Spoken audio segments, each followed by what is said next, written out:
Hey guys, welcome back. So we're moving on to chapter 2. We're talking about proof, reasoning and proof. So it's section 2.1, inductive reasoning and conjecture. So first off, what's a conjecture? Guys, a conjecture is basically a hypothesis.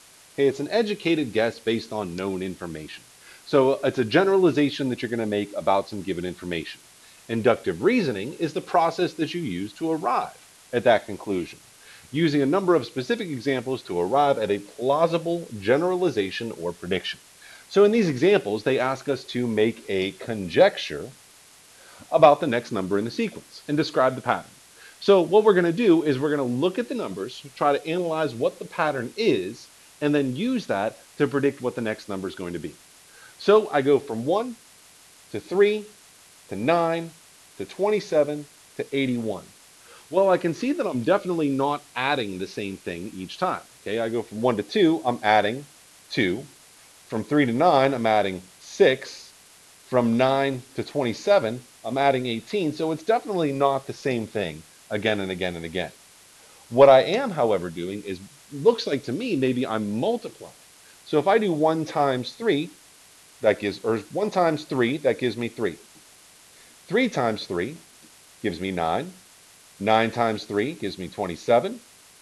And 27 times 3 gives me 81. So it seems like to me the pattern is that they are multiplying by 3.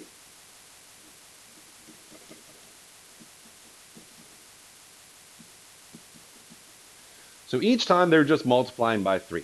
So if I want to describe or make a conjecture about what the next number in the sequence is going to be, I'll take 81 times 3 and have 243. Okay, take a look at the next one. I go -5, 10, -20, 40. So there's a couple things that are going on here. First thing that's happening is they're alternating. Oop. They're alternating positive and negative. The other thing that seems to be happening, to go from 5, so if we ignore the net positives and negatives, ignore the signs, and just look at 5, 10, 20, 40. Well, it seems like what they're also doing is they're multiplying by 2. So we could even say that each time they're multiplying by -2. So this seems like it's a more general description of what's happening. Each time they're multiplying the number by -2, and that's causing them to alternate between positives and negatives. So if I want to determine what the next number in the sequence is, take that 40 multiplied by -2 and get -80. Okay, next up, number 3, I look at 1, 9/8, 5/4, 11/8, and 3/2. Well, what's kind of tricky here is I start with an integer, and then we go to a bunch of fractions, and those fractions have a lot of different denominators. So maybe if I write them all with the same denominator, okay, maybe that'll help me see what the pattern is. So 8, 4, 8, 2, I can write them all as eighths. So 1 would be 8/8, 9/8, well, that'll stay the same. 5/4, well, multiply top and bottom by 2, and I'll have 10/8. 11/8 will stay the same. And then 3/2, multiply top and bottom by 4, and I'll have 12/8. Oh, now we can see that pattern. They're adding 1/8. So each step, they're adding 1/8 more. So if on our last term we had 3/2, which is the same thing as 12/8, we add one more eighth to that, and the next term in the sequence will be 13/8. Okay, this is a general idea of what inductive reasoning looks like. You look at some given information, you analyze for a pattern, and then you try to make a conjecture. In this case, they want us to make a conjecture about what the next number in the sequence is going to be. Now, it's not always something as simple as just looking at a number pattern. Sometimes there can be some other patterns to look at. So for instance, we look at example 4, make a conjecture about the number of small squares in the next figure. Well, it's pretty similar. Okay, I have 1 square. Here we have 4 squares. And on the next one, we have 9 squares. Well, what seems to be happening is that they're adding another row, and column. So if I take those 9 squares and I add another row and another column,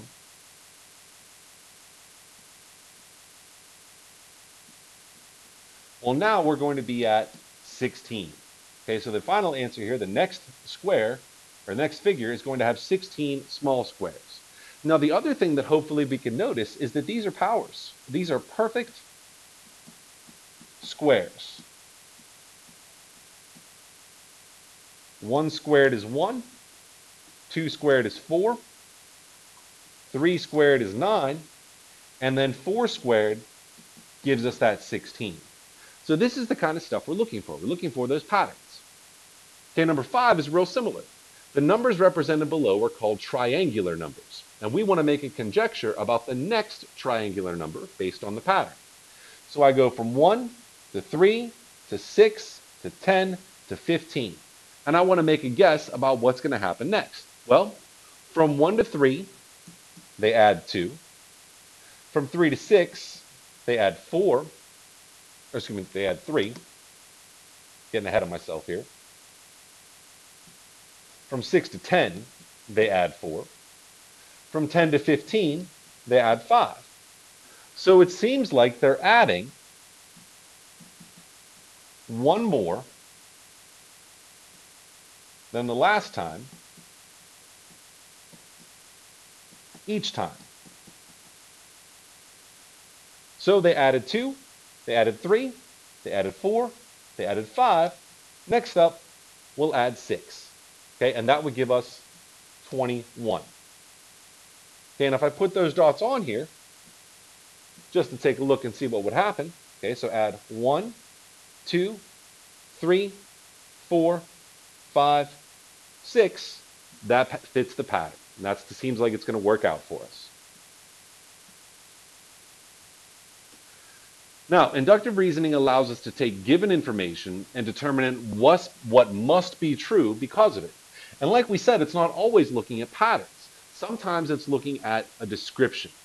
So they want us to use inductive reasoning to make a conjecture about the given information and sketch a figure that illustrates our conjecture.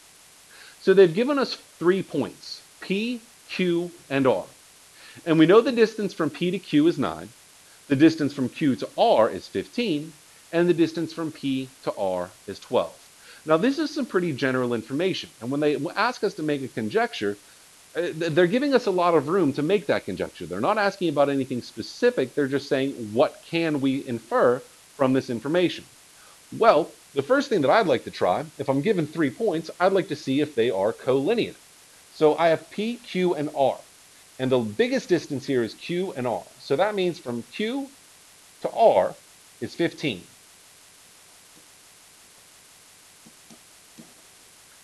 Now, that means P would have to be somewhere on this line. Well, PQ, so here's Q, here's P. This would be 9. And I'll draw this more to scale here. Q would have to, or P would have to be somewhere over here. But then they say that PR is 12.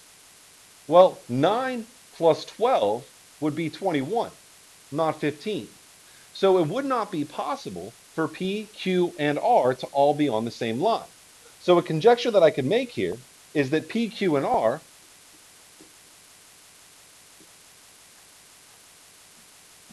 are not collinear.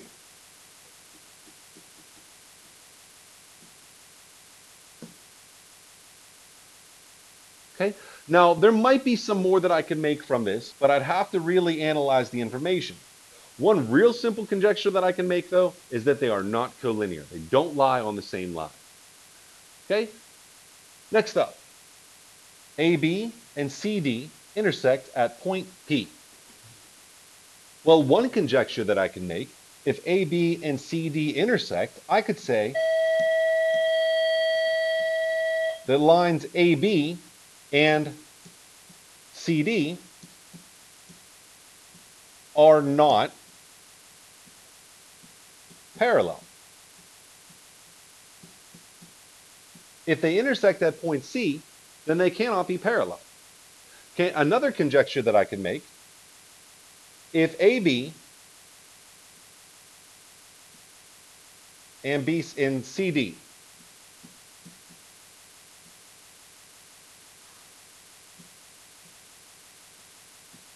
intersect at point P.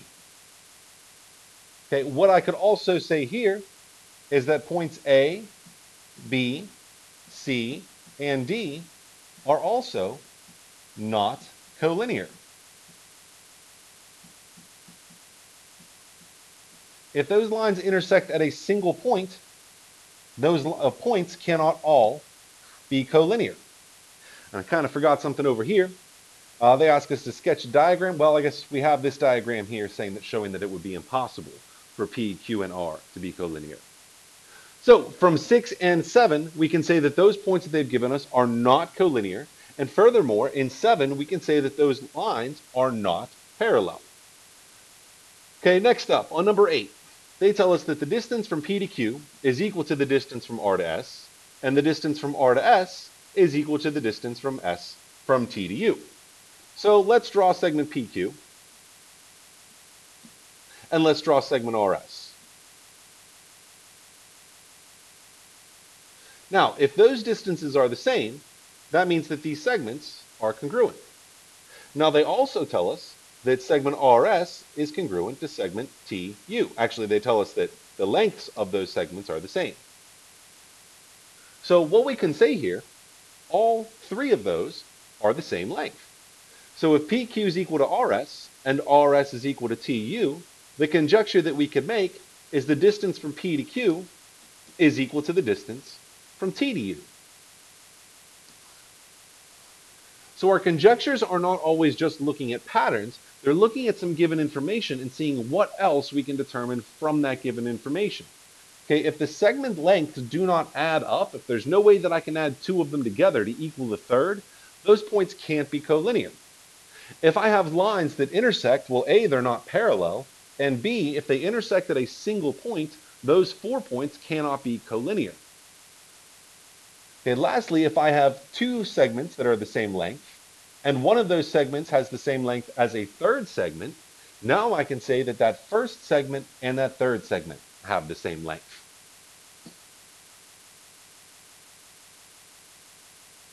Okay, and we can even take this farther.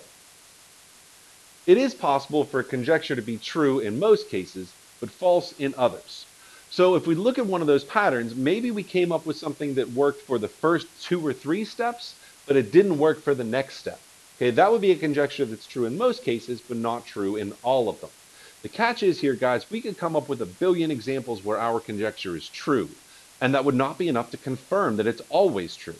But if we have just one false example, that's enough to disprove our conjecture.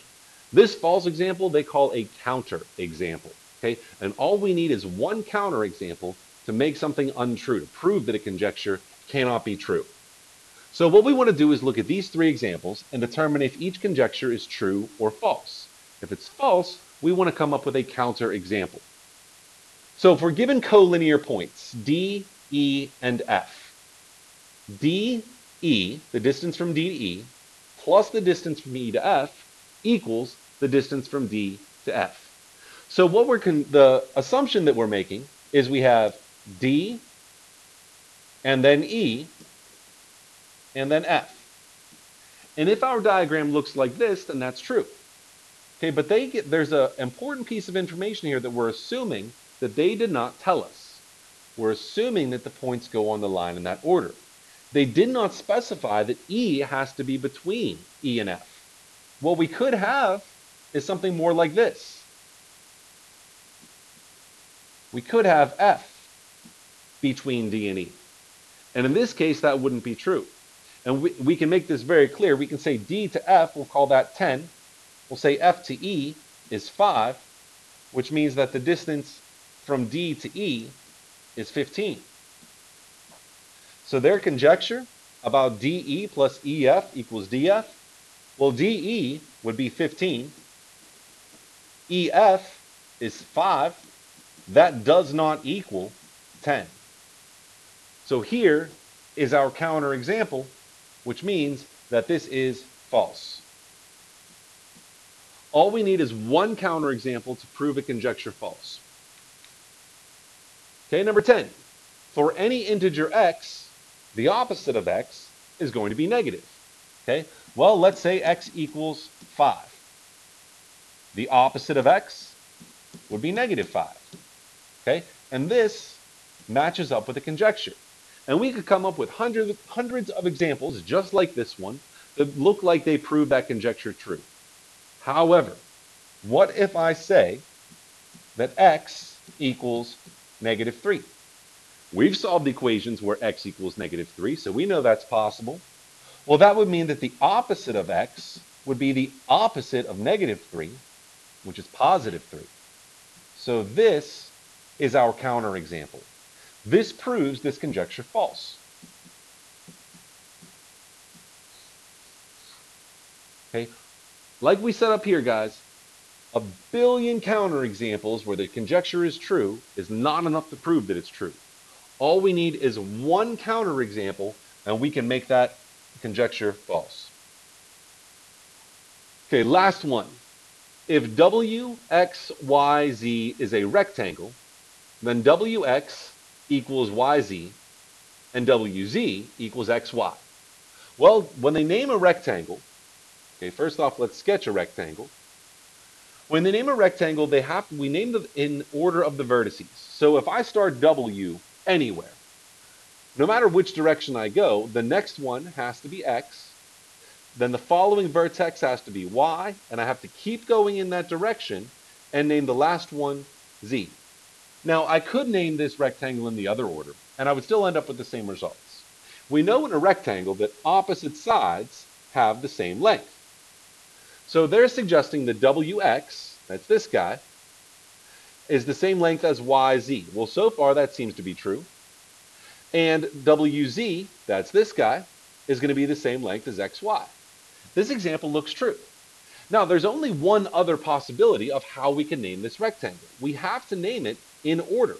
So this rectangle, even if I start over here with W, and I go in the opposite direction, this way is X, then this way is Y, and then this one's Z. Okay, well, opposite sides of a rectangle are still congruent. So if they say WX is the same length as YZ, that's true. And WZ is the same length as XY, that's true. So the catch is when naming a rectangle, we have to name it in sequence around those vertices. So this one, because of that, is going to be true. And no matter what example we come up with, no matter which way we turn that rectangle, flip it around, make it bigger or smaller, we still have to name it in order, so those opposite sides are still going to end up being equal to one another. Okay, so if we have a conjecture, that's an educated guess. That's basically a hypothesis. If we want to use inductive reasoning, that's the thought process that we use to come up with that hypothesis. We can come up with a million examples to prove that something is true, but that doesn't satisfy proof that that conjecture is true. All we need is one counterexample to prove that a conjecture is false. So if we're being asked to determine if a conjecture is true or false, what I need you guys to think of is there a scenario, is there a situation that does not fit? And all you need to do is come up with one scenario that satisfies the requirement. So you have an integer x, the opposite of x is negative. If you can come up with one integer where the opposite of that integer is positive, that's enough to prove that that conjecture is false. Okay?